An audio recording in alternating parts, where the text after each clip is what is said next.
Islamic microfinance is becoming an increasingly popular mechanism for poverty alleviation, especially for developing countries around the world.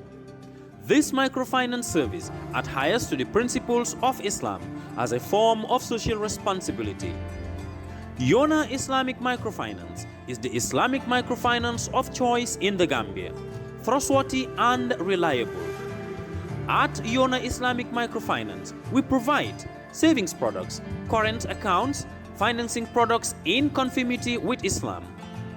In addition, Yona Islamic Microfinance also offers local and international remittances, takaful fund, management of zakat, management of awqaf, trading and investment, and building of strategic partnerships to bring financial services to the doorstep of the poor with donor projects, madrasas, youth organizations, women groups, and farmer organizations. Make a choice with Yona Islamic Microfinance today. For more information on Yona Islamic Microfinance, call 377-2151 or 9832-151 or visit Yona head office at Tipa Garage, Bakote, or visit any Yona branch located countrywide near you. Ya bari biyo ken kontan batale. Bari inatal pour kan bullo ko jibe. Ito kontan tale makura. Bari ala ya lonte man kontan de. Makura kana nyina ko teninte belbe tuba dudula kilimoto. Moto nyalti kay. Ngoko di baka to ngokina njang pour yena dula dada ni tata na dula to makura ala ya long njuso malla ama hani futa dula to dula din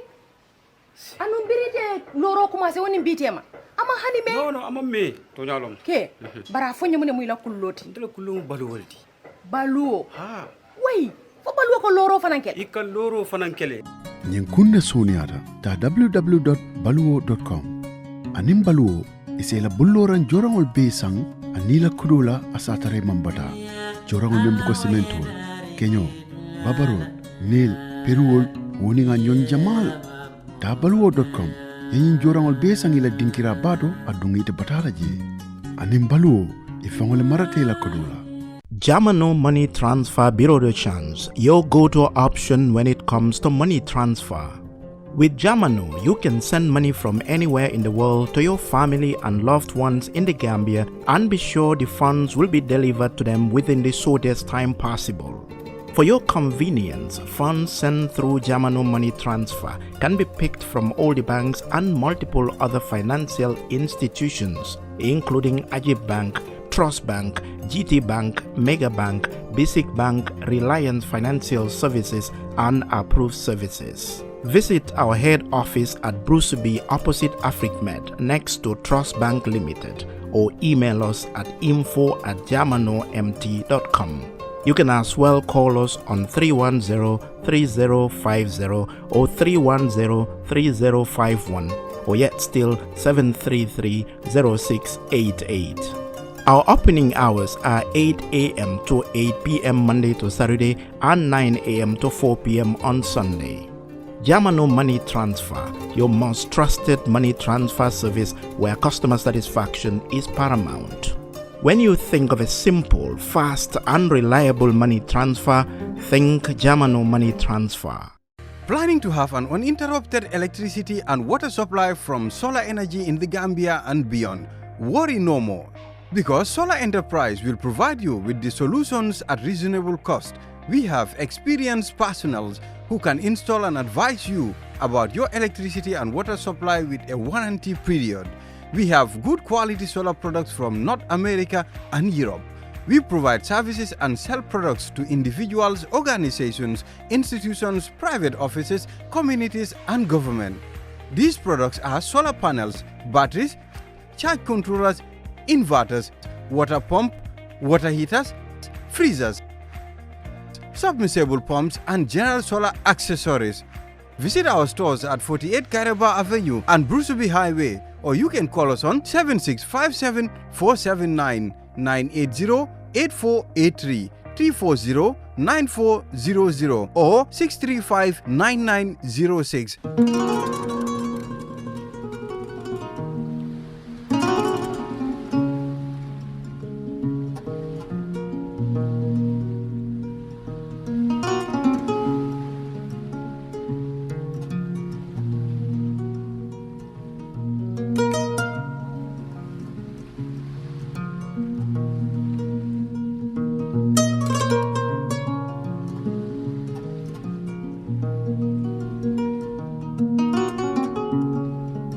Assalamu alaikum badingola mbalube kontona momo yalonko nin tala nani sita albeka si kan nanyin kacawatu am felen nata le ko ten kon kakale nyamin drong lokon nka kacha kuma yare ngol na pen nal ka kacha nyola bi fana kacha kuma yare bado le soto mi yalonko bin nal ba kacha la nyolal bari janni beduna na kacha ko ana sponsor mi yalonko ito le bulo dun nanyin kacha ko tol fana be ten tula be jayila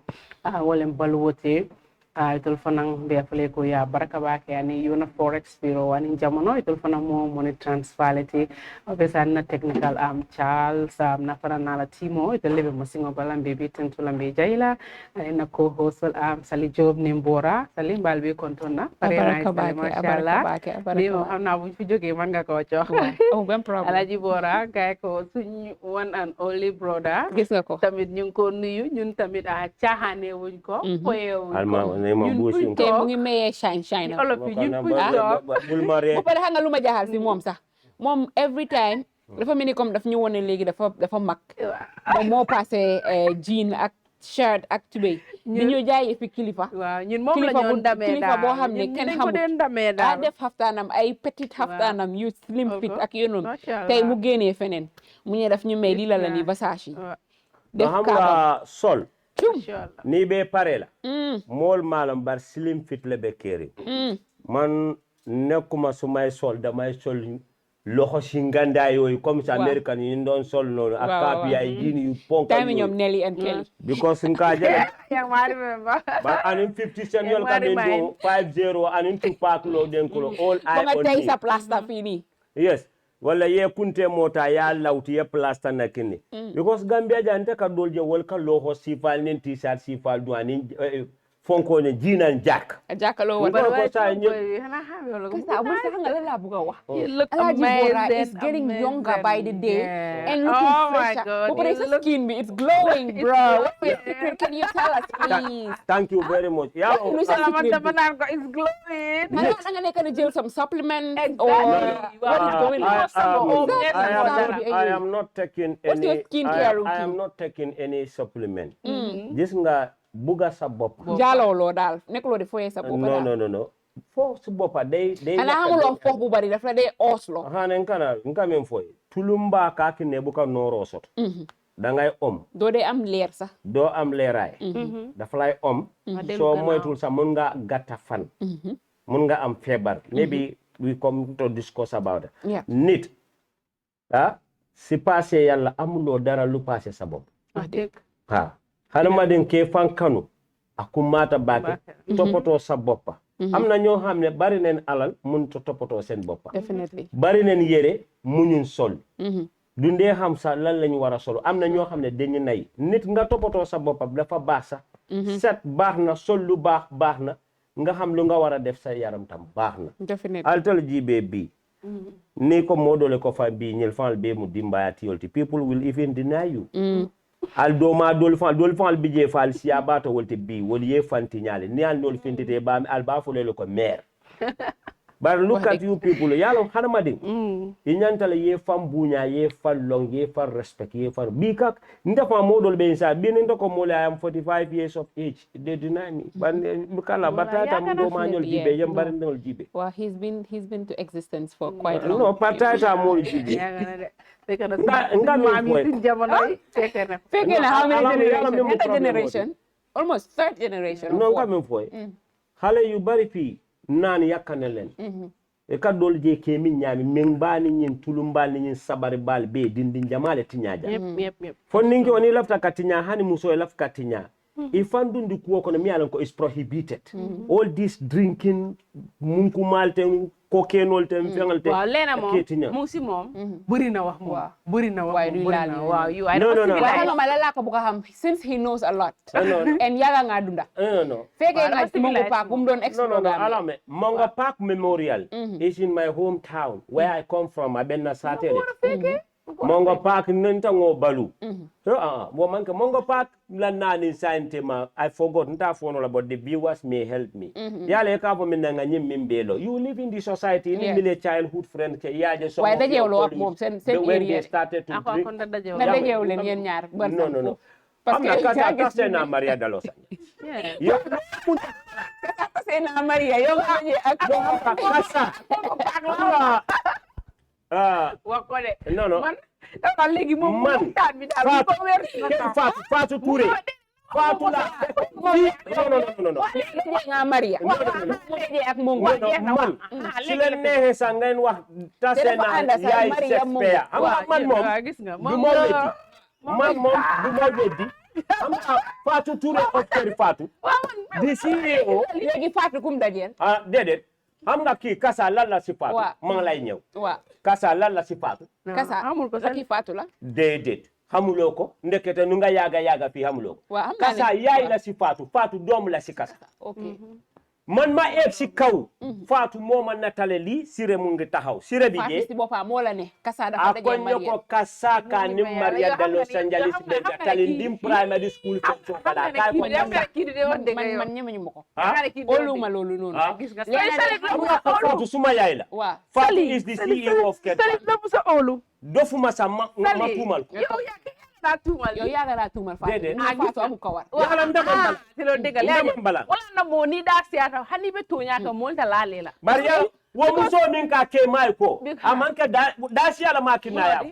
alko muso min yow ka yaa fi wax ne nii ne borom bidig bi mu ne suma kawar bari yow yaa fi wax ne nii ne daje nga ak xawma kan naka lañ ko doyee sa bansang am na ko fi waxoon daje nga bansang Salimanta bente iman ke jaw ya bar ni ke jaw yata ibe bayla gabe will expel you out of Gambia why would you wuli ya bi mbay wuli mambo je mi yeno bar manta benta ni nyale ko ba taru refeta beauty wala ko ba bar kan ya ne dama ñeme yàlla ragal man ma la waxal ni tase naa diw non xam nga Kassa kuma kilum ko la man kenn rek laa taseel mooy Bob Marley Bob Marley ta mu ngi de yow judo Bob Marley ñëwoon na Gambia non musuta ñëw bu ñëwee Gambia dafa ñëwoon Zimbabwe la ñëw suñ koñ Willingham independent Zimbabwe akonate la koñ le ba ko te Bob Marley am na ñu daan tuutaay si koñ bi foofu noonu dafa ñëwoon boor boobu noonu seen koñ yi dende tuutaay this is breaking news Kër Fatou ana ñoom buba Kassa ko albeña ya jël kay waxuma ne gaay dañ jaay tay ngane sa am na ñu dee tuutaay seen koñ so ala koño bo col ka tay saba ko ne la seen koñ tay inna gis nga ala koño so Bob Marley kutum peng la saba la koño to ay week la saba o marijuana o kutum peng ndongol ko di kali Rose la fa jël ay Rose la ma fo kus Rose ma wako ya tay ala jo wala wa fi everybody ñepp am nañ droit sa Aida Patara mu ne day daat ya tay ba ñepp am nañ droit nak wax tamit lu leen neex non fen du droit because ku nekk ne yow Bora li mi Bora fii la wax ne kilo ndawal waaw yow moom lu mu wax sa dafa bari kilo ndawal jël ko rek nga fanaanoo moom xam nga benn time Badinya Kaacha su eggee ñaata years Badinya Kaacha su eggee 5 or 6 or 7 years dañ war a toog sun caméra team bi ñu delluwaat benn review di def reviews di indi musiba naaru laay yoo fi wax ñu def kot ko yow wax nga fi muus wax nga fi kilo yapa wax nga fi talenti yow tam wax na Bob Marley suñu koñ suma benn moom day jaay gerte caaf wax nga fi man xam nga léegi wax mooy suñu koñ te suñu koñ yow yaa ko man nag man amee good gal nag man moom yàlla dafa dogal de man sant naa yàlla si leneen nekkuma jigéen xaritoo ak Kassa gis nga Kassa ku ko xool bu baasa Kassa ñu xaritoo yëpp xaritam yi ñu sëy yëpp seen sëy tas loolu jaaxal na astafurlah nañ foog suñ ay nopp foog suñ ay billahi ni dee fututo ni Kassa mu ci bela futuwo bari waaye Kassa beneen di ndax lii mu jar go bu baax man ta taman sol ke man de lu ma fi fekkee benn ngi rek laa Sali waaw loolu moo tax nga wax nga fi nga ekusi nga tooga xelam loolu la nekk pour nga yàkkal ko def lay bright moo tax la kooku faana la butu faana laal tolo ba dikk leen ngeen ñëw dikk leen mu ngi leen tuumal dikk leen accident waaw faana bu xarito ak kii waa faana association ñu génn si faana le dikk leen parce que ngamine fo ay farafeñe fo waa farafeñe ay faana ñu fa ndax non bari na kii fii la jógee ndungu ay makka farafeñe fo ay balangar fo ay karantaba olof fo ay ndunku sini fo ay sini fo ay salum fo ay jolof fo ay dakar fo ay Koungheul fo ay Yoff fo ay Saint Louis fo maa ko soog a diga man kañ laa loolu man lu ma fi explain suma benn xarit la kooku siinaa mi nu mu demee laa waxoon kooku rek faana la maa ko soog a diga man sax man kooku rek laa wax kon no explain jam faamam bete ya waa acca kala ñu dugga si topic nen dugu billahi su ma nekkee jigéen kii sax si amee njente du ma teg suma tànk lu tax loolu because Kassa ite ndemalo mum jinna sifale bela Kassa momo la bela futuwo banda ni yakane nteri ma dolan de san fay maje mimbe la rina la ran la futuwo banda na nyambo mimbe wonjo safu kala futuwo banda na kulli yo maje mimbe cikino dada kala futuwo banda kuy safu akedate ngai Kassa ini mili be jata bela futuwo kabang sali wax ci li kii bu ma dulal su ba dégg yow nga wax loolu yow mi ngay toog nii na nekk partner ak ko woka bul harito moom de marito garaw da am marito am moom musu so harito moom rek léegi te nga paake sa wolis ay yàlla suñu borom ka fur lay kii fogal su ay noofa bora gis nga ma sosal ay bora léegi moom nag moom ñëwoon na sa ngénte bi te lu mu doon def yow foda yaa bokkoon nga si ñu doon man saafoon nga non saafuma dëgga njente Kassa lekk am na du benn cin du findo du cere du wonjo di jinja du ganaar du yàpp lépp loo xam waaye yow ñun sali yow tam ñëwoon nañ sa kër woon ngénte waaw waaye ñun kañ la ñëw dem si këri Bora jaaxal na programme non jani kadum Kacca kono moo min ke saafu Bora dafa dem ba téye banta muy defi doomam bi ayo balance ma ngeño yàlla loolu la bu njentam benn nene bi musse bi ko maam benn disappointment rek la am si njente nene bi ne ko grandpa bi ne ko ama yow grandpa am yow fada soo moytuwutee sa nene bi grandpa la ooyee kaay la ñu nuyoo ala kulliyo de diatal am na ñoo xam ne seen jëkki essence leen def njaay moto bi mu fay si yoon kan man ku deew ma la loolu de jox na la ko salaamaaleykum mi ngi nuyu leen nga Kassa nga jal so di ala ko ne kan adina ko dara silo ka ko ne jollon korasiat ay ni amoy boolu wa fi la nuyu nañ leen si beneen épisode di leen wax ne you guys are most welcome niñ ko dee defee rek make sure ñu entertain leen bala show bi di start tey topic bi dafa am solo waxtaan bu am solo lañ bëgg a waxtaanee loo xam ne it's very alarming te bëgg nañ ñeen ñëpp ku nekk lu moo def mu bàyyi ko mu seetaan di nuyu tamit Fatou nekk suñ boos bu baax boobu doonu di nuyu suñ technical team bi Siré Elvis Mami ak Moustapha waaw Siré moom nekko fi waaye macha allah but she's always here Siré mu ngi lekk furok in China su fi nekkutee sax dañ ko war a send shout also suñ sponsors yi tamit di lañ wax ne thank you very much for always partnering with Kër Fatou you guys are welcome Bora ngi fam rek abaraka nyena ka Kacca diandi ntele nga nyene long first and foremost malo ka first and fall lombam for first and foremost first of all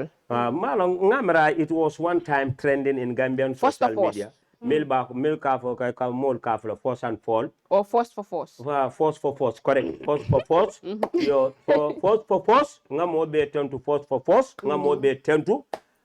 mbal tentu la mbal jayla momo ke la moy Badinya Kaacha la the breadth and the length of this country from Koina to Karton diaspora ngal be tentu ngal jay Kër Fatou the country biggest online TV media, the most exceptional, the untouchable, the dynamic, the best among them. On serve the best of the best. Ngamo be tentu I una sister sol fanang Sally is with the culture. I pare ala pare obe nice ring. Kassa fana ye pare ala pare obe nice ring. They are all looking cute, fantastic. They are all gorgeous, very pretty, fine. They are even at international arena competition. You can present them. They can represent Gambia as our ambassadors. Like somebody among us here was one time Miss KMC of Kanilai, the time of Yaya Jammeh. Ngamera time of Minafanang. The stage they used was part of this man of as I told me wife ita kasanyol for na stage bijala nim parlal mi ita mata kan So I'll tell Miss KMC Fanangamira, you should be witness to Jane Commission some of the stuff of Jamme because I'll tata kanila fitaran fanan bijele electrical burum solar milu use and in fanan ali subol milu do moje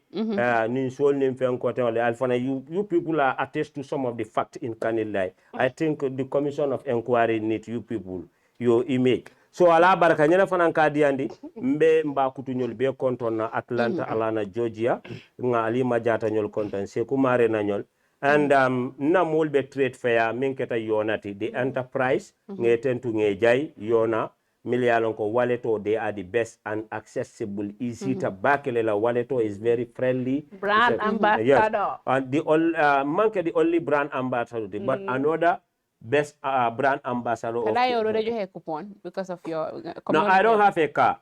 When it, but danga wara wax gaay amulo way ñu la dé am nga len na la lay wax ma nga man super marché dama la dé Kassa de xam nga so len na la man because you don't have does not mean you should not look out for us. Man dama noppaleku sahari dawna moto taxul nga dawal moto man nak dama la yalla moko de indi I don't force myself to drive yalla suma maye ma drive yalla man ma gis ko xamne moto fi la ko tek ci bakanam tana moto bobu mo nek sababam ndeysaan mu amé moto rek mu am accident bobu mo nek sababam amna ño xamne yang ko bugal sa bopa non nga me foye amba li du comédie sali dawal na moto wala moto rek ki suma dé ñibi ma jox ko sama moto ko driver dedet haral ma ngay ñew haral ma excuse me haral ma ngay ñew mun moto da ngay mun dara ci fekke am nga ko tedu man damay suma amee suma moto dinaa dawal kon suma amut duma forcer pour am moto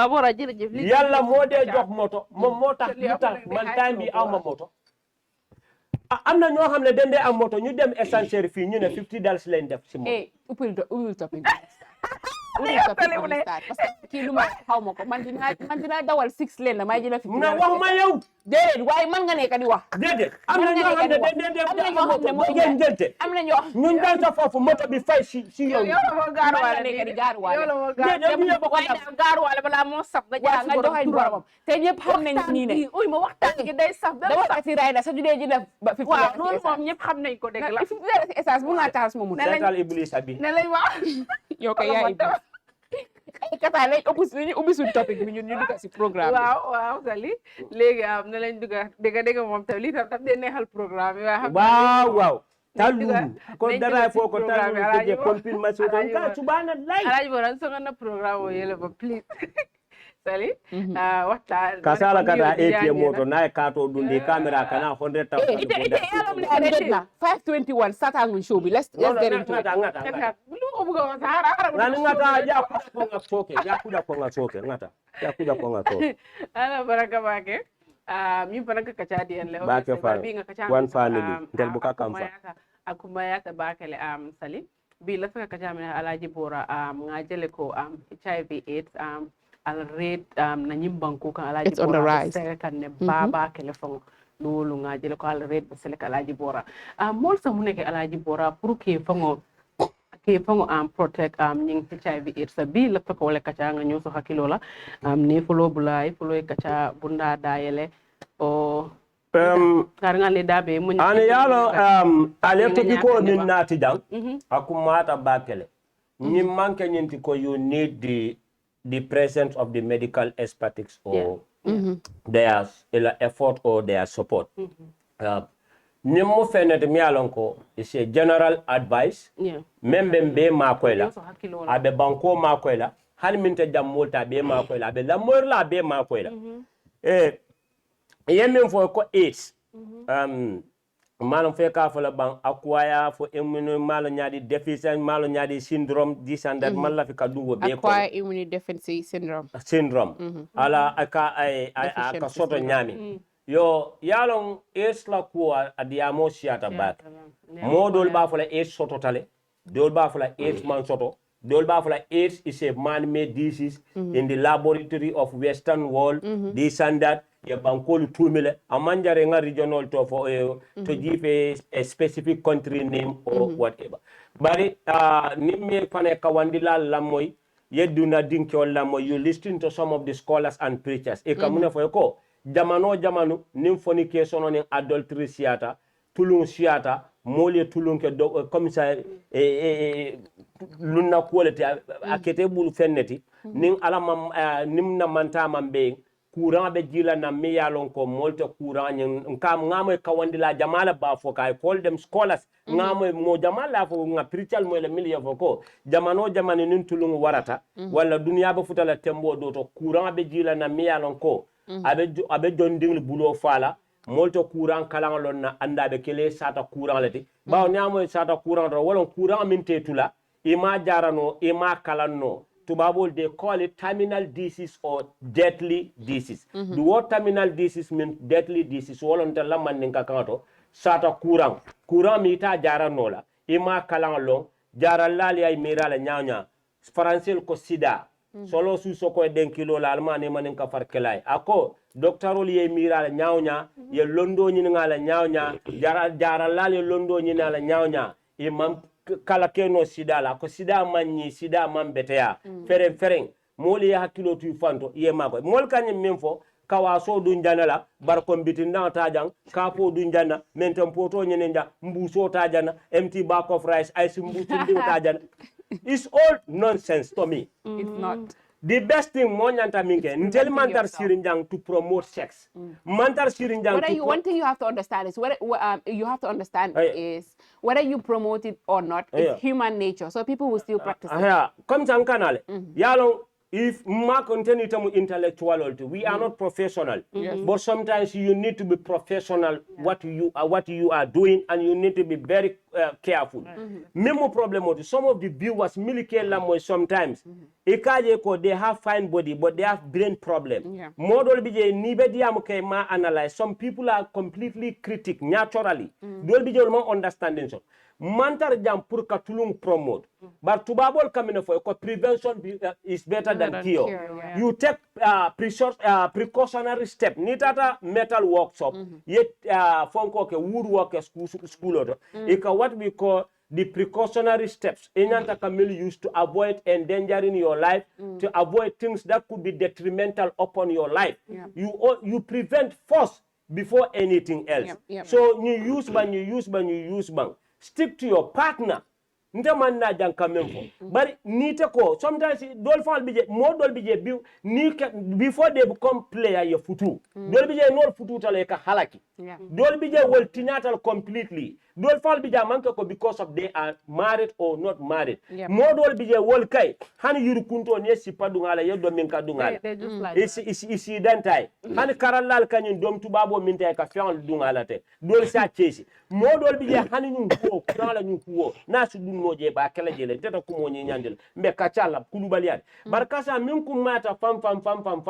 mo ye fan kalang long ye fan dundula long yale bita dami inin jumale bita ibe dunna min to kanto lumina ci le jang han futuo fan janni mo le futuo city bita loptane ko ngata check up la fol kanto sometimes you could be innocent at home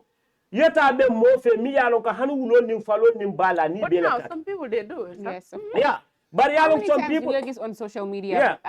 men are sleeping with animals. I am lying. But when I was young in the provinces, keba koto musu sabababul suba juno moya mutafali bunko na nala fali muso baka ka ni na follow uluja to la letel. Breaking news. Breaking news. Pom It's pom not pom about pom. breaking news. Dolko akabula wandi musolo no ma ya dabari. Dolko ya dokule. Dolko ya dokule. Mbambobo is a victim. Definitely. Do fana mbije ba because these are what lol nono. Ba hamga bey amul sutura. Do fana mbije woni ba muso ba le ba kam bunko suba. Moli amira suru wole nata ba kam walla sunu. Ya tara da sirin ba ko kan. Aya dundi ba da wurla koto me moli amira fo ba muso ke sumuna. Bora fana al akara mun don ngam foye nta fula kete dame bari ya moni tata suba kala bansang la hewe kasa no ma fo bansang baraketale yani ba mo tutu toto aida bansang or ba mu sobe wurla bulu abe sirim ba ko ka ba be wurla fo ba ka sumna subhanallah yo mol ka ñoo dabarle dol bi je ni man fata wandi musolima yalo ni ko be kumo be fola media maybe dunia al telmu musoleti al wuluta ñun tuba bankol mil kan jang ñun kombo ñoli jang ku jama bi je al nin mol man kacha mil dunia je dalila tioli mil ko long bari ntelu alhamdulillah nin ke bal kachat nga santo to life long nga jallong ndel manke picnic ni ice cream do mala dindel ngol tari jan tokuba dindel pisa barin kam men foy sometimes nim modo bi je samuta wuloti nyawnya e lammo ala kumola abe kumodo fole molbe solo jam milba we see in banko do bi je molya the people sleep with their dogs with their horses of recently sir we saw a lot of videos come ñoo xamne come that's their job some women yoo xamne they are in abroad dañ leen dee fay some people have that fetish where they would love to see a woman sleep with their dog. That's what turns them on. So am na yenn jigéen ñu ngi leen even in Senegal sax am na seen some of the influencers ñoo xam ne ak Nigeria ñu ngi leen doon tuumal ne loolu moo nekk seen liggéey soo gisee gars yi di live some of the lifestyle it's because some dog owners will pay them to sleep with their dogs. Then ñooñu would watch them as movie and so su ko defee they find pleasure, coming from there, and then you feel as a xaalis. So in this life a lot of things is happening. Moo tax ma ne Alhagi Bora ne it's rather unfortunate whether you try to prevent people or not. Human beings are very, very, very bizarre people. They like to do things. Comme am na ñenn ñoo xam ne you will be surprised some of the things that turns them on. Am na yenn ñoo xam ne sax dañ laa wax ne ñoom they are married but their husband will prefer ñu fay beneen góor mu ñëw tëddoo seen jabar seen kanam in their presence just to loolu moo leen dee jox pleasure. They would rather another man sleep with their wife while they are sitting and watching it. Understand? So a lot of things are happening. We want to talk about the rise of HIV in the Gambia, and I'm going to read this because it's from UNAIDS. It says in 2025, it is estimated that around 26,000 adults and children in the Gambia are living with HIV. The adult HIV prevalence rate is from 15 to 49, 15 years to 49. The adult HIV, it is estimated at 1.4% with women at 1.7% and men at 1.0%. So the family come jigéen ni sa ñoo ëppa. With women is 1.7% and with men is at 1.0%. Understand? And it's according to UNAIDS and the World Bank.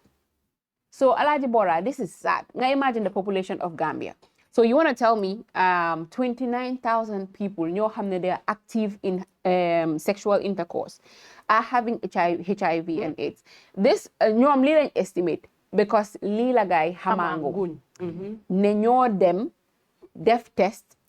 ñu find out ne they are living with HIV AIDS. How many people ñoo am the habit of going to a hospital to do general checkup? So which means we have a lot of people ñoo xam ne they are living with HIV. So that can cause the spread. So what I feel here in Gambia, it's high time for ñuy am sex education. Time boobu when we were going to school, I can remember dañ daan am family life and population and family life education. Where then they teach about so much about sex. Understand? Lini, it raises awareness. But nga gis ne comme ñun Gambia, we find ourselves in a society where even as a parent, pour nga talk nga waxtaan sa doom affaire sex su age si certain age. Like when a girl reach at her puberty, she start seeing her period. Or góor mu ega si part boo xam ne start na di am wet dreams and stuff. We hardly sit and talk to these kids because ñun pour ñun it's a taboo to have those kind of conversations with your child. Exactly. Whether you talk, this is one thing parents have to understand in Gambia. Whether you talk to your children or not, they are making research about these things. So you as a parent, you want to talk, educate sa domi, as especially your girl child. So they may banga aga certain age, gis nga sa period. If you sleep with a man, so today a good nga am physical contact at mom. This is what is going to happen. When you sun jamano sun yaay lu ñu de wax moy su la good jegeñe. And you wonder why góor mu ma jegeñ every day ma ngay foya góor biruma. So we don't tell them what actually is happening. These kids need to they need to know what is going on. They need to learn. And I think talk shows have to happen in public televisions yoo xam ne nit ñi dañ ko dee seetaan because not everybody have access to internet. Not everybody can sit and watch a whole 1 hour. Some can have access to radios, to FM stations and so I other feel like stuff, radio stations and TV stations need to talk about these things su ko defee xale yi ak seen waajur yi ñu xam ne some people they don't even know what is HIV/AIDS. They don't even know. Then what happening? When you there are funds in this country. Maybe the funds are not in their right. We have to understand that not everybody that have HIV got it through sex. Understand? Even though then judo because man, I can remember with my last pregnancy when I used to go to nurse. Dama duga si biir lopitaan bi and doctor bi just give me a moment. While I was sitting in there, he was talking on the phone, counseling a woman ko xam ne she's a second wife to the husband, not knowing ne moom jëkkër ji sax dafa am AIDS. Jëkkër ji ku dem moo dem jaalo bu ñëw jox ko first wife bi gaay noppee ko foofu noonu waxuñ dara so jigéen bi dafa ñëw as a second wife moom tam xamul sax ne am na HIV bu mu biiree mu dem lopitaan because if you're pregnant you go to hospital dañ la dee defaral HIV test. When they did the HIV test, that was when they found out that she was HIV. So kooku noonu was devastated. The guy he was trying to naka lañ ko doyee sax waxa moom console her exactly. So mom and how worried was whether doomam bi tudum du ko am. Understand? So Dr. Banko wax ne so wasine dinañ check xale bi ñu seet na am na ko but meanwhile mun nañ la put on drugs yoo xam ne it's not going to transfer to the child. So it's very possible because dañ la dee wax ne you can even marry a HIV partner. So then a boromam is taking their medicine because that medicine cage the virus and it avoids it from spreading to the next partner. But fii ñu ko am duñ dee bëgg a wax ne am naa lii hardly nga gis ko am HIV mu ñëw mu ne la man de am naa HIV because am na the stigma soo waxee nit ne am naa HIV boromam dafa daw. So man lu ma am pour wax rek moo nekk people need to be very very aware and be conscious about not ne comme soo nekkee ak góor rek jànxa yu bari luñ dee daw moo nekk bëgguma biir. I do not want to get pregnant. There is more to life than getting pregnant. Man, I would rather I get pregnant than ma am HIV because you're living with disease boo xam ne you have to it's not fun to spend the rest of your life every day on medication. Buga nga enjoy sa life. That too much of medication also have another side effect. Nit yi tamit suñ ko xamee you live with the stigma ku nekk di la daw ku nekk di wax ne because ñeneen dañ def ne comme HIV sa that alone is discrimination. Thank you very much. You can sit with the person, you can like I said, you can even marry the person. It gets to that point. So na parents yi advice seen doom yi su dee ne yow xam nga ne sa doom bi kaca baala munta bàyyi xale yu góor yi moom su moo dem yow yaay bi jëndal ko condom naka dugal ko sa baak bi nga dem because at the end of the day like that's the honest truth whether you said ne déedéet na gaay dellu seen xel si yàlla ak yonoon fii ñi nga xam ne ñoo la daaxa julli sax ñoo la daaxa caaxaan but to avoid the spread ku nekka nga practice safe sex. When the night turn to a day there'll be disaster. Thank you very much. Practice safe sex for yourself and for the population because you don't want to have a population of sick people. No, alone that they contribute to. Thank you very much. A backward nation because only a nation with healthy youth, only a nation with healthy population, ñoo muna develop dëkk bi. So it's rather unfortunate that this is what we find ourselves everywhere, especially this generation. Every young person want to be a slay queen. Ku nekk bëgg nga sol the most expensive wig. Ku nekk bëgg nga tie the most expensive phone. Ku nekk bëgg nga every young girl now wants to drive cars. Ñun buñ doon dem school. So amee paquet mesh nga liitu rek nga sol sa tip and top yow foog nga ne big nga ko si àddina bi but xale yi léegi seen boti they have to drive a car, they have to wear and live in their own apartment. Thank you very much. Rent an own apartment, whole phone. But everybody wants to go on a vacation. Take the rest and where are you getting the money from? To new resident family. Kassa. You're Working. Bora. So comme saliya bi fo rek Alhagi Bora. Say be jamano min to Alhagi Bora akoleta bakele. Because comme saliya fal dia mo ko nyamen dorong I think sometimes fanang na parents will sometimes they contribute a lot on this because yalla mo nek Alhagi Bora sang dindingol fanang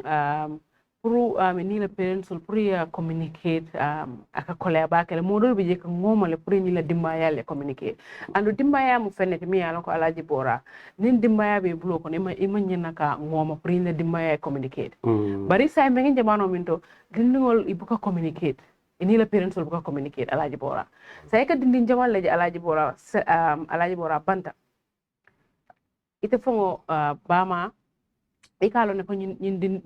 ilangin dimbayal ibe bantale ibe kule kikan ami yalon ko anin silo man tarakata just because dinno nyin abata makane ikaba business wala yan san so Alhaji Bora nyin aka mojo ko modol mi yalon ko some model bijele come ka for na friend I need to you understand man also I want to have the same thing you understand but some people model bije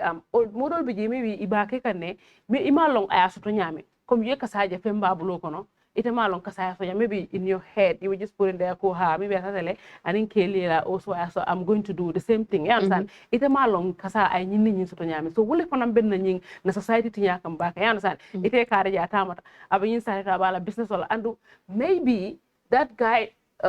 who is doing that business, what business owning, honey will half it honey will business will not even give you half of the money that me and Koina flight. You understand? Porque la bagasul ponsa porque business or you understand? So open contributes a lot in the society. But reality is Kassa, most of these business people you are seeing traveling up and down, you have come yo recently established a business. We all know, come on, it's very, very obvious. It's not magic. Yeah. Man Sally Job tay munuma ñew ubi ben business bu ndaw tay rek elek ñu gis ma Dubai gannaaw elek ñu gis ma China gannaaw elek ñu gis ma li it does not work like that. That's what I'm saying. So you obviously have somebody in the corner ko xamne is funding that lifestyle and you are hiding behind the business. So that's what I'm saying. So you yangi talk okay understand nga ite be siring ibo mari yana sala ite bo jibe kan that guy ite bo jibe ka yami da ko ñing aba ñin soto kala business solo kono but that guy is not even having that ala business solo kono aba bo nikan bladol fanando. So Alhaji Bora ñing ko be waxtaan bi yépp sali ani ñi ndiamo bi just pour que nga ñoo so hakilo rek yana sala because Alhaji Bora modol bi je ibama lekata Alhaji Bora comme Bora won nako fi ci waxam bi sali near more rek rek Alhaji Bora even they don't even know the person they don't care who the person is but natara o mari be kodo dealer rek they just want to sleep with him and which is not cool you understand ñimu cool di mi yalon ko fana sometimes mo ngata kan hakilo to bakale Alhaji Bora among koy either ibe futu wala imantara futu wala because is two things sali ni hani be futu wala ite findita banda you understand ye kuke je mi yalon ko ibe feale ibe talaja you have a family the next minute you come to your family mi yalon ko ab siring you understand sali bo nyab siring amantara kata hani dulato you understand ite yaay na is example you understand yena nang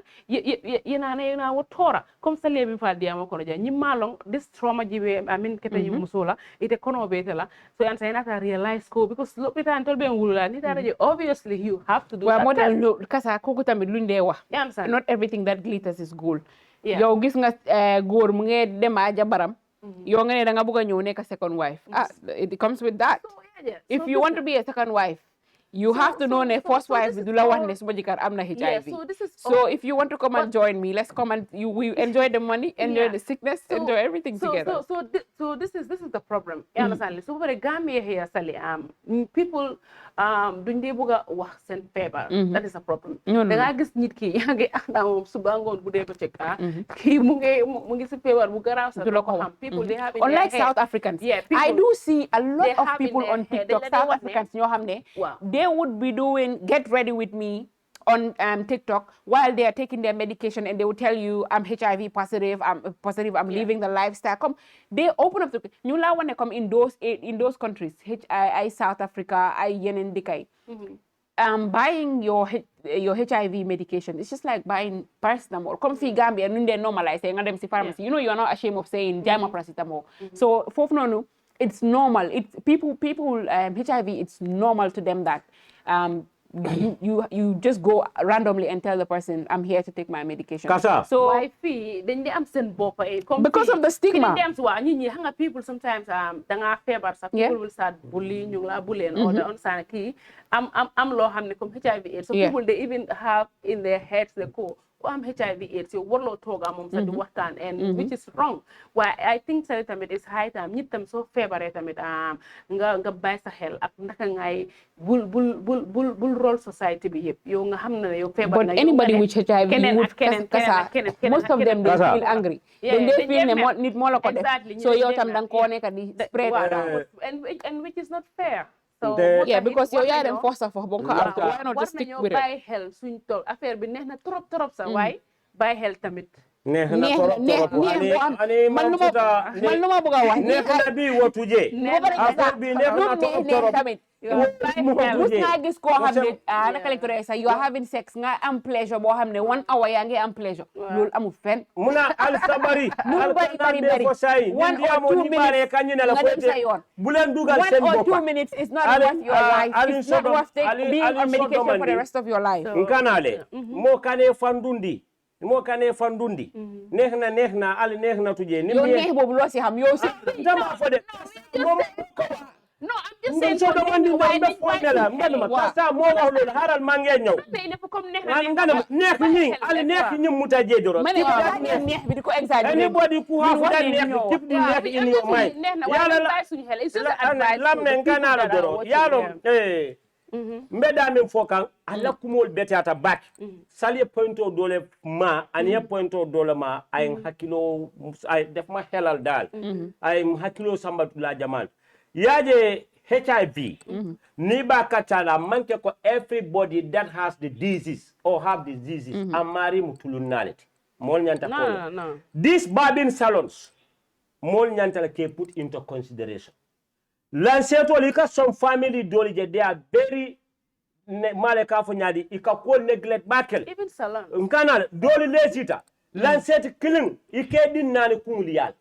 wala saliya ngon sinkuntu lanceto min na nta fana fu nel kota sol hani salon ka ni epilel mi nkana le wala na nga fal ngo modo bije is innocent ada pa amari dantala musolet amanta ka tulum banta kapuke bara sotola HIV sotola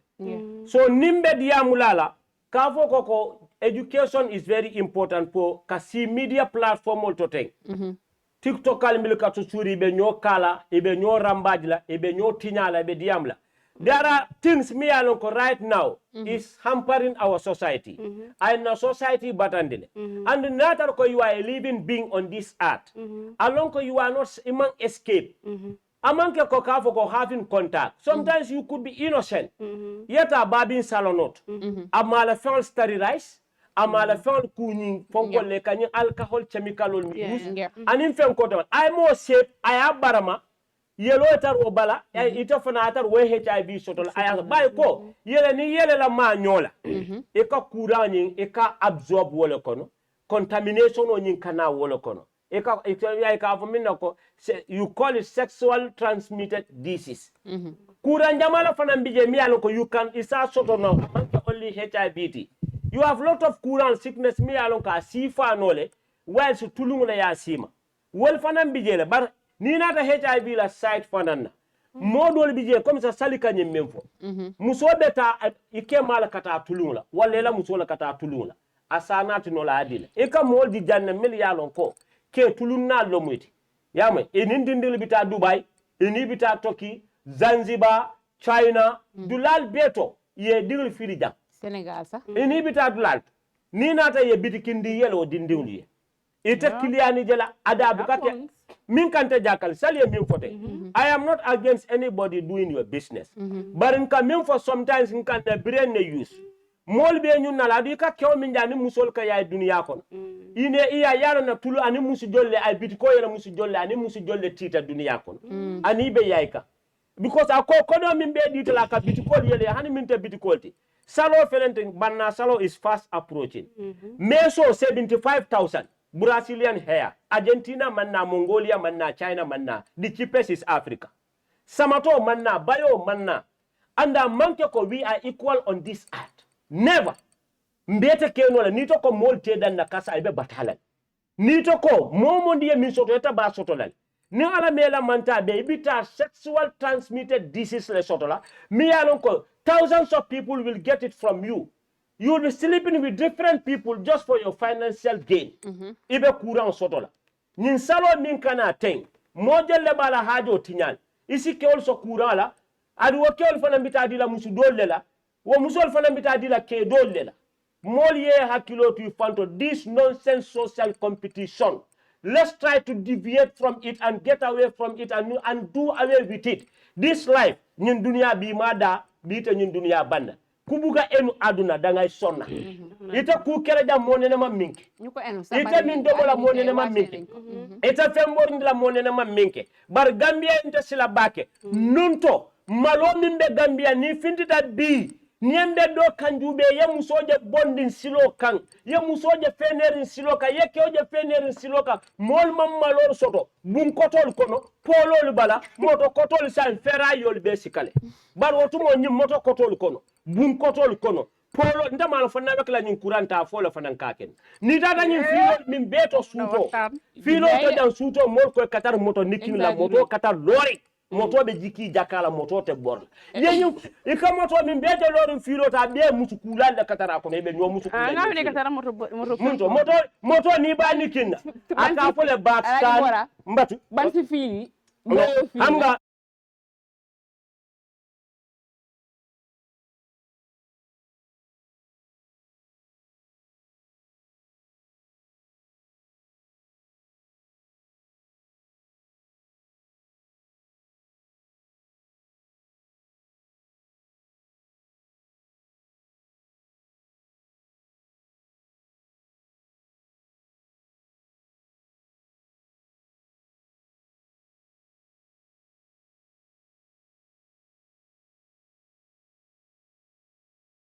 palmarima bitoto dulabi je kenyo konkolo bije kasa ni futa to hey hanika condom memfoten condom is not 100% medical expertise dol ka memfo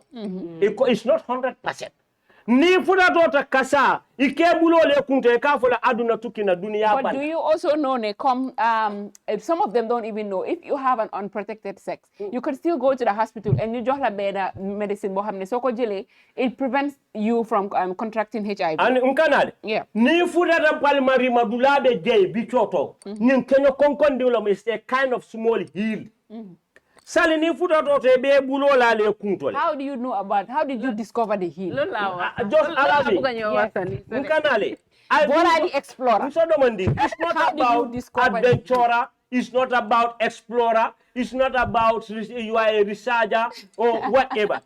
we are doing what we call mbe molle karandikang mbe fankarandi but when you are karanding people you tell them memu problem moti fal malo ko fam tulung tambirim ba aka banko sitile tulung be Gambia le de ne yalla balan masuwa dekabi dafa jaha tulung bi da ni futa toto kondo mo min be fayr woto na be baluta China ning India ta Gambia sila population ole ke bulo le kunto le ko aduna tukina but at least that means they are doing something about the population how many times security patrol ka mol tari bichoto e ka moltar kula mialo ko is not moral e ka moltar ko le mialo ko is not ethic e ka moltar ko le mialo ko is indecent recently Watson Gambe ñu ngi bind they caught 2 male somewhere around I don't know Sunju on in an uncompleted building I heard that police on patrol yes ñoo jàpp ñaari góor they are practicing gay in an uncompleted building man luma bëgg wax sax loolu sax doole xam ngeen rent guest house loolu ni dugal ci néegi perew nga bo sa boora su waxee rek ne foofu ngay exaggerate waaye wax na dëgg moto yi booli semester yu bari fii xam nga lu tax seen kër yi you know semester jama bi je la buumam bang contracto la plano te sketch planted amanke jang la tiye ñu tej la yange jaay drogue mo jama bi jang musu kuole akine la buumam bang ala la buulu ban mo la kata musu ko kela buum ko de gala wa ñene mo la kata ñu complete building no mi be ñaabe la ten they are all guest house mo ñinga sitile buka sitile ani na wek la ñum polo famille ñaabal ten dol kam mol sembenda balal ndama fo ka courant sama That was a daytime. I was young. While to morning kirintin sansan lebekeri lansang. Wa papaya yepsi on completed lansang kirintin. They make a fence with sticks out of this bamboo tree. Yes. Musola nyingada belo busita. Kyo ngamira kyo yo jimindi lansang la bala. Ala ngoro damin dole beta da kulelen fenyin. Ala ko gun kadama mi ni la ko def ci para. Bo beta samba. Me mo ba si bara. Graw na de. Non ba legi lan mu ne affaire bi daanu legi. Fence bi sa afli. Dafa da. Ñepp lu sosé wax be busulté kula. Waaye fofu ku mo. Sali. nin sato kono kusi fam jang aji be ke kension feta mal mol camera only man and a woman can have HIV yes ye ke kanal military bun koto kono ke oni ke damal be nyom kuka nyo ke kuka they can have HIV out of that the ñode opa sa ñode opa this gay most of the people that have HIV are gay most of them because there was a time also it was on social media Bena Bomsa he's a bombster at the beach they found him dead and they said it's because he's gay come he slept with male white people ñoo xam ne ñoo de ñëw Gambia he's seeking for nuñ ko de waxee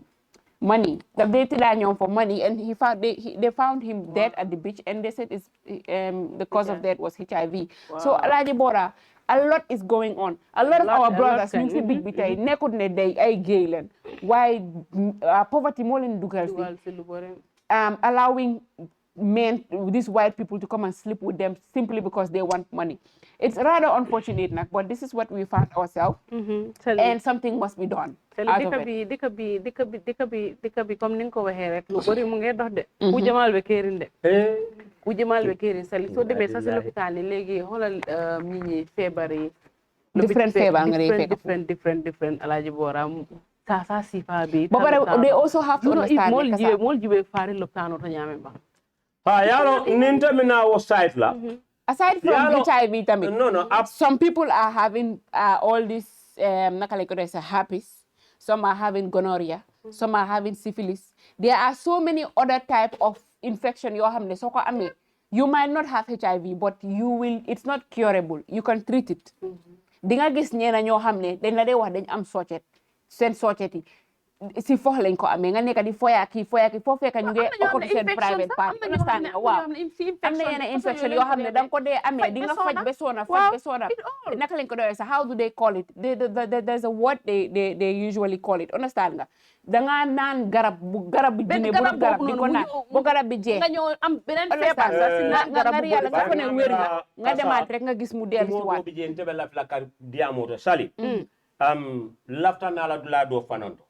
sometimes you talking about these infections or infectious malo nyadi ka yus nyami infection o do fanan bije mbed yamula bake ma musukunda karola na yalla bala ma generalize but I limit it to certain age milka ke ngay advice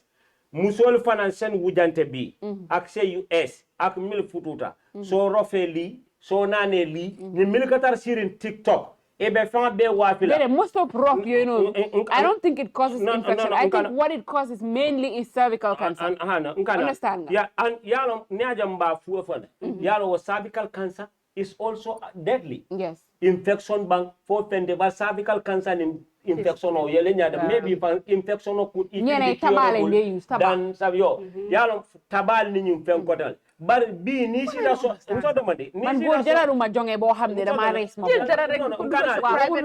I think al diamu sukunda ngole ko nga HIV la diamu da bar ni na taji be han mu sol fan sometimes jidi problème asila wum affect non yes asi problème o di kono la isi ke ofana hamno le ya distop because ika musol jele sainten hani muso mi yalon ko fay suka dadi le soto ko di tiolom musola babul asab abe fenne kala ngaji jala recently wason Gambia e même post aman kan bela page la advertise ka muso mi yalon ko aka semester ke wabole taka ke mabul aba fly ko man xale bu ndaw la dama bari ndox dama jonge suma la tié togi sa kaw rich la nampal la mucala abe fa be foka yajo ko si falmi yaji ka bitamu nekela abita fenne yusle ka musol ko ko mbenyin ni ne yusla ngam molon aka rola dafa toyal dafa xawma lan most of these kayamata sellers ya ñu ngi TikTok ñoom they call themselves the kayamata guru ñoom daal ñoo nekk di jaay xeetu wow di nga tooy TikTok est-ce que xam nañ ko est-ce que ñi jaay ni diw bi soo ko robee da ngay am BBL dama seet comme c'est ñoom seen la mo na ko comme ça am na ñoo xam ne sax dañ la dee wax nga jël yenn sort of balls yoo xam ne danga ko def si sa for the pass through stool understand nga your anus foofu nga def ko day insert su ko defee nga am wang but that doesn't even make sense yow the anus is meant for expelling so how can you insert anything and you soo ko fa inserté what you think loolu dafaa dugg si rectum bi and all of a sudden it your blood vessels and it does not even make sense boobu soo ko dugalee foofu sax léegi si day téye ko nag ni nga ko mën a taaya mu tamit gis nga bora kam important thing ñine ma beti rek musol la ñing atorum fa jonge bu foro I don't even know xam nga man lan laa nekk di wax yow ban tooy nga nar a am li nga xam ne naka lañ ko di wax amuloo sa tooy boppa den ngay dem uti loolu dos kana loo mu ta léegi sali feebar yaa ngi bëri man mënuma understand it's just common sense Bora non mais ma waaye léegi si wana del ndox raxasu waaye mënuma understand sali waaye naka nga jëlee dara yow nga xam ne yow kii nekkul ne docteur moo la ko bindal ok yow nit ki mu ne dafa jaay yow kii xamuloo ne docteur la dafa toog si social media bi rek mu ne dafa jaay understand nga lii la moo def lii ak lii la moo def lii la moo neexal si yow xamul na ñi ngi tam léegi duñ dee xalaat I don't even understand am na ñoo xam ne so what the moment you mention yow yaa ngi yàq sa life because lii feebar bi soo amee feebar boobu noonu yow nga ne góor bi ngay kontaanal feebar boobu noonu at the end of the day sali mais ma jeexal li at the end of the day sali yow feebar boobu noonu soo ko amee yow nga dee góor gi 1 month 2 month 3 month rek daf la faa bàyyi yow fekkee yow dee nga sax 1 month sax non fekkee yow dee nga mu dem taka beneen jabar te yow nga ne te yow nga ne góor boobu noonu yow nga ne góor boobu mu nga try pour kontaan yow soo dee nga bàyyi fi sa njaboot ya yow nga bàyyi fi sa njaboot ya nga dee góor bi dem taka keneen I want you to understand I want you guys to understand one thing gis nga anything that has to do with any business that has to do with sex is one of the fastest growing business. Yes. Because gis nga doomi aadama dafa nekk koo xam ne especially ñun jigéen ñi the moment nga wax leen ne maa ngi am product boo xam ne soo buggee téye sa góor jeex na takk yow moom nga leen jaral na leen dinañ dem naka lañ ko dee seen jaay seen këri jëkkër yi bu ma ko natale fii am nga ñaata dina gis ñoo xam ne dinañ jaay xoolal sister bu recently sister bu nekk da jaay attraction spray naka la jigéen yi dofee si kaw everybody want to attract somebody léegi jaaykati kaayama tey suñ toogee seen TikTok live bi am na kenn ku ma dee gis sa Gambien la dafa amee yenn bagage yoo xam ne daf ko dee def si siyo su ko xëccee rek dee gis how slimy the thing is loolu su ko defee mu ne la nii ne bii cristal la bii nii la bii da nga xaar 5 minutes before ngay siya sa jëkkër nga xooj def ko sa ron lamiñ bi bii da nga koo xooj nga naan bële nga jël ko nga raayoo ko soo téyee sa jëkkër dina yuuxu dina nangam sangam and all these things they are lies Alhagi Bora ñooñu noonu are looking for money su la neexee nga jël loolu most of these aphrodisiac yoo xam ne they sell it for somebody to just have this kind of I don't know a sexual arousement boo xam ne I don't even get I feel ne like at the end of the day it's scam jigéen yi ñoo war a especially jigéen yi ñoo war a root seen boppam ndox understand nga kenn waxut ne nga jonge nga toppatoo sa jëkkër nga lii nii I think ne most of the time yow as a woman personally be hygienic understand nga number 2 be confident number 3 the normal say bu yàlla santaane moo nekk ngeen tira si kaw lal bi if you want to add more spices nga def yeneen certain style is okay but let it not get to a point boo xam ne da nga war a dem di jël ay kaani ak soble tamaate loxoti poobar ak laaj jamba ko ba mu sax di naan da ngaa jaay jonge the private part jigéen private part am dara waru faa duga you have your natural flora your vagina cleanses itself understand nga yàlla daf la defaral foofu noonu yenn specific bacteria yoo xam ne dafa nekk pour protect your private part the moment nga commencé di insert ay affaire yoo xam ne bokkul fa rek yaa ngi raise those floras and when you kill those things bacteria dafa easy pour mu dugg si sa système bi te once you start having these bacteria you start taking antibiotics once you start taking these antibiotics it becomes something loo xam ne you have to consistently be on it in order to cure certain sickness yoo xam ne some of them are not curable recently sax da ngaa gis ñeena ñoo xam ne dañ dee wax ne ñoom detox things la gaay di jaay da nga koo roof sa biir private ñeena da nga dee gis sax dañ dee ñëw woon samples of jaay naa kenn benn side of benn form of bul boo xam ne da nga ko dee roof sa private party after kooku noonu mu jëlal la reviews mu génnee all sort of white discharges yoo xam ne mu ne gis nga lii di mu ko defee some of them are even removing the natural discharge boo xam ne it's supposed the bacteria that is supposed to be in your private part so it's crazy how some people are not educated dañoo toog rek dégg nga kuy jaay dara rek nga jël ko rek roof ko sax su ko defee tey yow sa boppa nga commencé di am feebar nga dee people have to understand that when you die, men move on. Bisa dina am problem. Men move on when you die. Problem. Nga muso. Ni comme ça ka nyum borol mi wa fite ne nyim min e ka wan soto tulo ne nyim ma. Bo nyin akata ko le wafi. Musu do entara la biti ko to mbe sir. Bere ngaje ngamera wonte mala mba fala hani ciwa wale nun kuto muso. Aka kema min nyinu wala botel. Ata fa dingu pa babu muso nyumbe la barli. Ako way ma nyole nyine ata fa nato boro le nyine pour ka mota ko mola pour ko mowa. Nga membalete la nga hanite ni su ko rawla do moyta wara. So look at that. Nga nyil kanyi mi wafi teng. Nga mbar muso bira bitiki to nyin jam fata nga fa nga ta kanyi tulo mi ma ala ye da nyame kewo ye jo nyala ye kan. Nga ma nyo mi nga ya nyene nga fa ne tayela futuwa muta ye kewo respect ya to koto. Ba yala mimbe mu problem mot. Musol kanyi sal kanyi mimbe foteng. Sa Bisiarim biadim funding kewol buka simaya.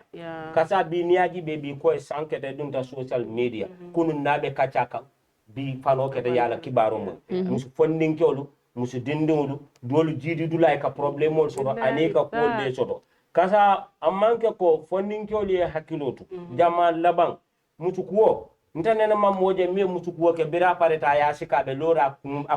aya fininki. Anabe yaila mol ba fly sawaji tay lalna billahi maroke nena maji astaghfirullah nafta min fala mole nim minti ita dia ban moye hakilotu mote fa kanef sio doya kanef famfa kantum ka ko ni ko be akene fe sawo bite famfa wala ke bula nyum buru jaw mala nyum tulun jaw balu ni nyum ko le be sa ni to ko tan mole be sina ya e be dunya fa ni fat fono da man tutaji bi kewlu ko man ni nabi ye fam fat musu ko jar sa tokle sof legi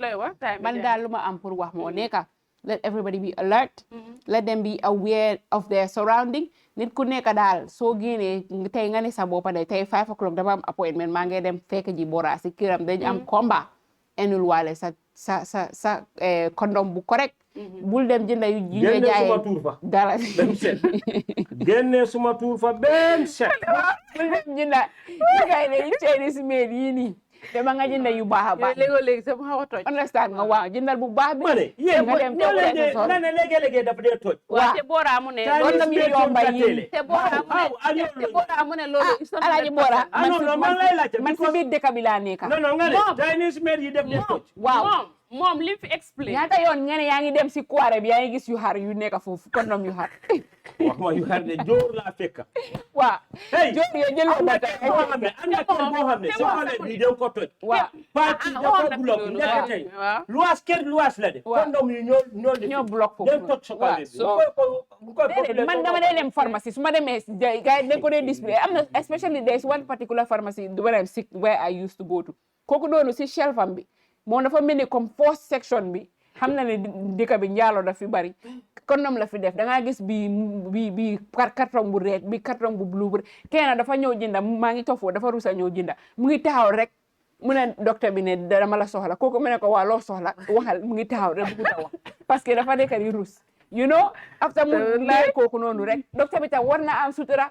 moom kooku dee na la yow nga dugal sa loxo bi si condom bi rek nga jox ko ñëpp xam ne kooku loolu la bëgg a jënda understand nga te boobu noonu xaw ma 25 la xaw ma 10 dalasi am na yuy jar 150 bëggut a jënda yooyu so jigéen bu moo dem jëflante ko kooku moom mu ngi si problème because mu ngi si loxo yàlla xamul na bu 5 dalasi bu 10 dalasi thank you very much so let everybody be careful let everybody protect themselves also I feel like people that are working under this department like UniAIDS or WHO should create more sensitization di talk si télé yi di waxtaan di talk si radio yi su ko defee xale yi ñu xam ne this is not a joke you know 26,000 people ñoo xam ne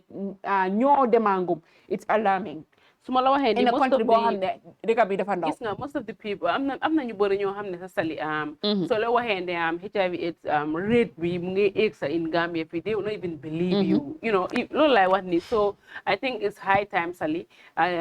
TikTok ay radio yi ñi nga xam ne duñ di am access to the internet ak télé yëpp ñu ngi fii they have to start doing this program pour di mun a you know, waxtaan ak create awareness. Create awareness pour nit ñi tamit mun a understand these things, because some people sale xamuñ sax, they don't even know. Definitely. Xamuñ sax lan mooy, so you know, xam naa da ngaa jaxle waaye am na ñoo xam ne they don't know what is HIV/AIDS, so they don't they don't even know. Some people, so it's just crazy. ba pare lu gën a saat mooy Kassa ay xale yu ndaw 15 years 16 years léegi Gambia sax dafa bari all this unnecessary pubs ak club yu nekk seen Gambia fii nii xale yu ndaw ñoo xam ne ñu ngi dem school. Recently there was this guy, he does TikTok content am bi dafa lay laajte how many clubs do we have in Gambia and what are some of the most famous. Xale yu ndaw bi nga gis di nga leen laajte spell boy, they cannot spell it, but the moment you wax leen ñu commencé they start to mention the list of clubs that are in the Gambia. And when you check their age, most of them are 15, minus 16, 17, very, very young people. But then you look at their body, I don't know whether it's something they're eating or I don't know whether generation, fast forward. You see people that are in their 20s, they look like they're in their 50s. No. Because you tell them, macho, am wang, am wen. So you go, but I guess king of on a jake, like a you know? Tanna kumo boyendela dani tariyake okay yenyen dindul fanangela dindul jama bijan hale yu bari yakuna Kassa jama bije ke balle be koma bi ni findita Gambia jay ka a responsible person neje aba din fulan bulandila moto ko na ba sama they like it young etel ka moto san dindul ye etel ka apartment ta dindul etel ka mobile phone sa dindul and dol fan bije fanan sorry a fola mandi abore ila own family member wala ka dindul dol disbaj wala onkulol dol famanyol no da dindin jama da yin silo kan trauma la yakina wol fan la life destroy ye la life family le la life tinya ye dinta ya samba karan la wande banko kan wandi din ko ta ka use instead because dindin ka dindin jama jam ye body la sort of but ni nata in terms of brain hakilo ma yuwa so wod lambe diamula bakele mo kurum balle ben sato kon miliyalon ko telebe dindin tinya kan itella kay dingli fulanta ke landi imamarin libe kunta yala ni pareta jam ebe jamal sponsor la kaspa wala ebe pol kala je be fankela molo ko dina molo muyti atar dindin jamati nyata je tellom nyanta la ye daji ko fala it's very important you buri so fi dañ know hey this is family people don't want to talk about people don't want to talk about but this is bora limo wax ne li mu ngi happen ci kër yi buri sa people they don't want to talk about it so they want to know it's family let's you know ñu andi ko ci family level bi dara du fa génn so façon yooyu tam mun naa téye xale bi tamit understand nga ba fu mu magee loolu daf ko jot trauma daf ko sonal tamit so waxtaan bi sali masha Allah yaa njana xam naa lii moom dinañ ko gën a time bi jeex na dinañ ko gën a yaatal next time waxtaan bi foog ñu ñëwaat si because lii am na solo boo xam ne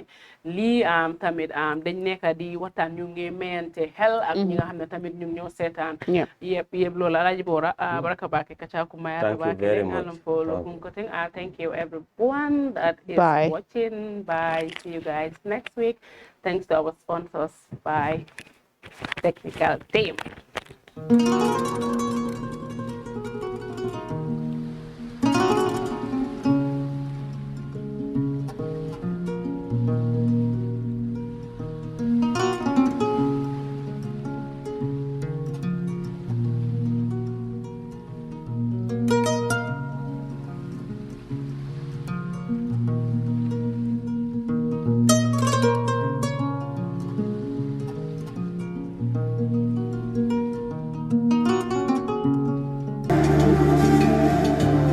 Islamic microfinance is becoming an increasingly popular mechanism for poverty alleviation, especially for developing countries around the world. This microfinance service adheres to the principles of Islam as a form of social responsibility. Yona Islamic Microfinance is the Islamic microfinance of choice in the Gambia, trustworthy and reliable. At Yona Islamic Microfinance, we provide savings products, current accounts, financing products in conformity with Islam. In addition, Yona Islamic Microfinance also offers local and international remittances, takaful fund, management of zakat, management of awqaf, trading and investment, and building of strategic partnerships to bring financial services to the doorstep of the poor with donor projects, madrasas, youth organizations, women groups, and farmer organizations. Make a choice with Yona Islamic Microfinance today. For more information on Yona Islamic Microfinance, call 377-2151 or 9832-151 or visit Yona head office at Tipa Garage, Bakote, or visit any Yona branch located countrywide near you. Yeah, bari biyo ken kontan batale. Bari inatal pour kan bullo ko jibe. Ito kontan tale makura. Bari ala ya lonte man kontan de. Makura kana nyina ko teninte belbe tuba du dula kili moto. Moto nyalti kay. Ngoko di baka to ngoki nan jang pour yena dula dada. Ni tata na dula to makura. Ala ya long njuso malla. Ama hani futa dula to dula din. Anu birite loro commencé woni bitema. Ama hani me. No, ama me to nyalom. Ke bara fonye mun muy la kulloti. Ndela kullu balu waldi. Baluo. Wai, fo baluo ko loro fanankele. Ikal loro fanankele. ñin kunna soniyata ta www.baluwo.com anin baluwo isela bulloran jorangol be sang anila kudula asatare mambata jorangol membu ko sementol kenyo babarol nil peruol woni nga nyon jamal ta baluwo.com yin jorangol be sang ila dinkira bado adungite batala je anin baluwo ifangole marate la kudula. Jamano Money Transfer Bureau de Change, your go-to option when it comes to money transfer.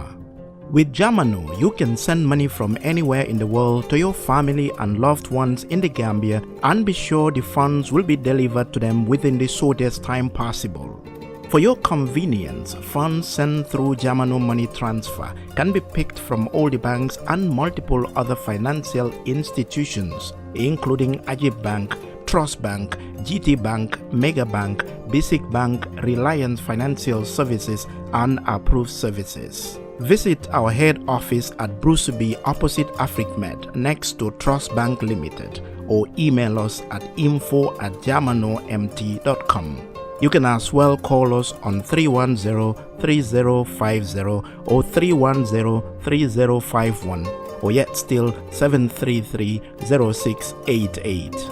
Our opening hours are 8 a.m. to 8 p.m. Monday to Saturday and 9 a.m. to 4 p.m. on Sunday.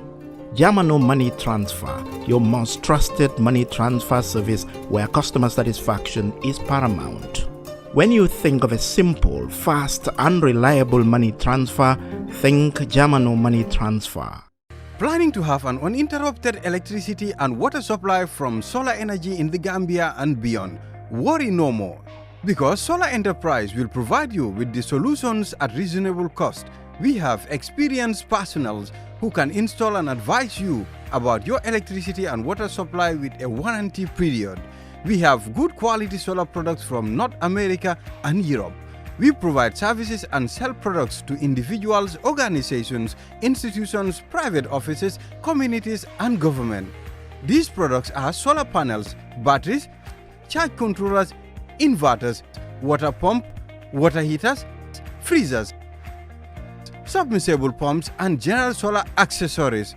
Visit our stores at 48 Caraba Avenue and Bruceby Highway, or you can call us on 7657-479-980-8483, 340-9400, or 635-9906.